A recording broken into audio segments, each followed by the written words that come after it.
Clip number 794۔ اس clip میں آپ قرآن پاک کی سورہ مریم کی آیت نمبر 75 سے 80 تک کی تلاوت، ترجمہ اور تفسیر قرآن صراط الجنان سماعت فرمائیں گے۔ بسم اللہ الرحمن الرحیم۔ ترجمہ، اللہ کے نام سے شروع جو نہایت مہربان رحمت والا ہے۔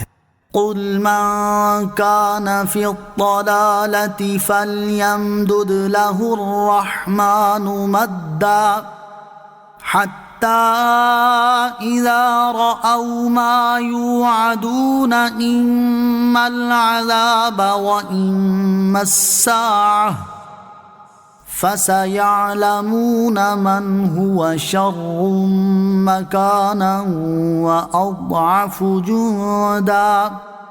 ترجمہ، تم فرماؤ جو گمراہی میں ہو تو اسے رحمان خوب ڈھیل دے دے، یہاں تک کہ جب وہ اس چیز کو دیکھیں جس کا ان سے وعدہ کیا جاتا ہے، یا تو عذاب اور یا قیامت، تو وہ جان لیں گے کہ کس کا درجہ برا اور کس کی فوج کمزور ہے۔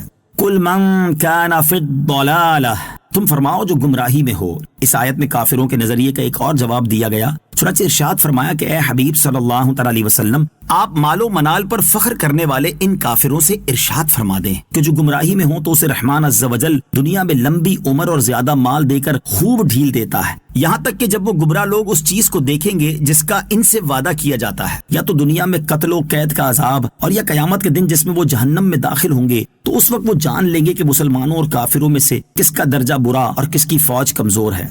وَيَزِيدُ اللَّهُ الَّذِينَ اهْتَدَوْا هُدًى وَالْبَاقِيَاتُ الصَّالِحَاتُ خَيْرٌ عِندَ رَبِّكَ ثَوَابًا وَخَيْرٌ مَّرَدًّا۔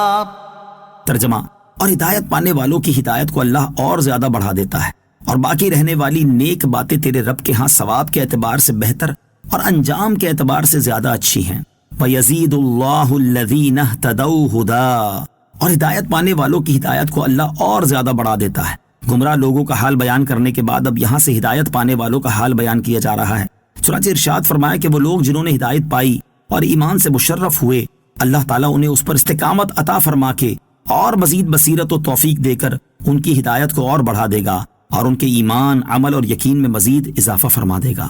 وَالْبَاقِيَاتُ الصَّالِحَاتُ، اور باقی رہنے والی نیک باتیں۔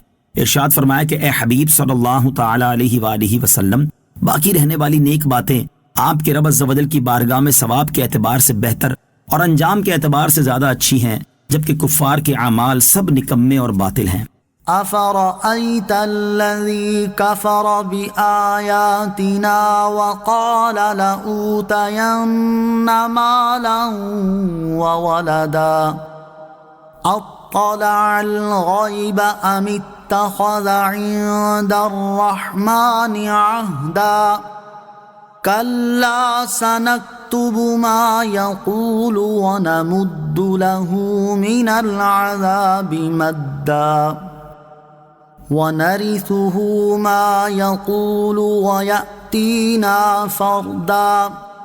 ترجمہ، تو کیا تم نے اس شخص کو دیکھا جس نے ہماری آیتوں کے ساتھ کفر کیا اور کہتا ہے مجھے ضرور مال اور اولاد دیے جائیں گے؟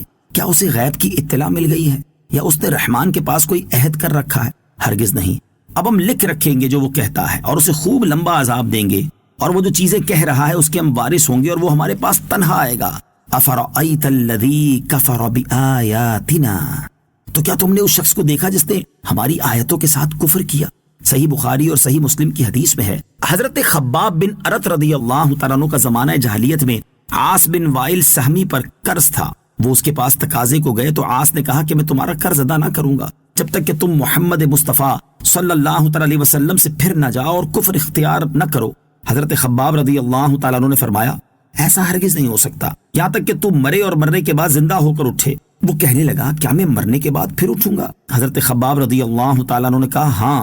عاص نے کہا تو پھر مجھے چھوڑیے یہاں تک کہ میں مر جاؤں اور مرنے کے بعد پھر زندہ ہوں اور مجھے مال و اولاد ملے، جب ہی میں آپ کا قرض ادا کروں گا۔ اس پر یہ آیات کریمہ نازل ہوئیں۔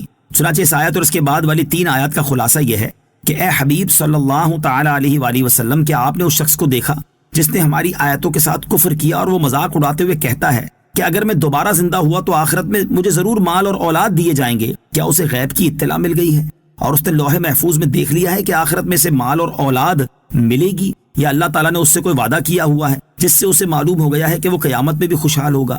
ہرگز نہیں، وہ نہ تو غیب جانتا ہے اور نہ ہی اس کے پاس کوئی عہد ہے، بلکہ یہ شخص جھوٹا اور بدکار ہے، اور جو بات یہ کہہ رہا ہے اسے ہمارے فرشتوں نے لکھ لیا ہے، اور قیامت کے دن ہم اسے اس کا بدلہ دیں گے، اور ہم اسے مال و اولاد کے بدلے خوب لمبا عذاب دیں گے جس کا وہ مستحق ہے، اور اس کی ہلاکت کے بعد مال و اولاد سب سے اس کی ملکیت اور اس کا تصرف اٹھ جائے گا اور اس کے ہم وارث ہوں گے، اور وہ قیامت کے دن ہمارے پاس تنہا اور خالی ہاتھ آئے گا، اور آخرت میں دنیا سے زیادہ ملنا تو دور کی بات، دنیا میں جو مال اور اولاد اس کے ساتھ ہے اس وقت وہ بھی اس کے ساتھ نہ ہوگا۔ سورہ مریم کی آیت نمبر 77 تا 80 سے حاصل ہونے والی معلومات۔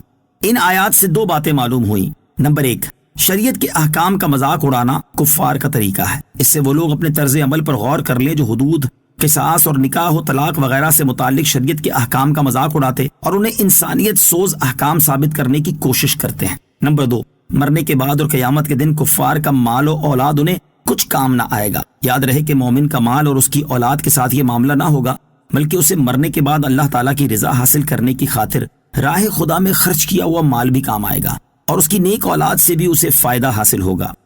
صلو علی الحبیب صلی اللہ تعالی علی محمد صلی اللہ تعالی علیہ وسلم۔ مجھے اپنی اور ساری دنیا کی لوگوں کی اصلاح کی کوشش کرنی ہے انشاءاللہ عز و جل۔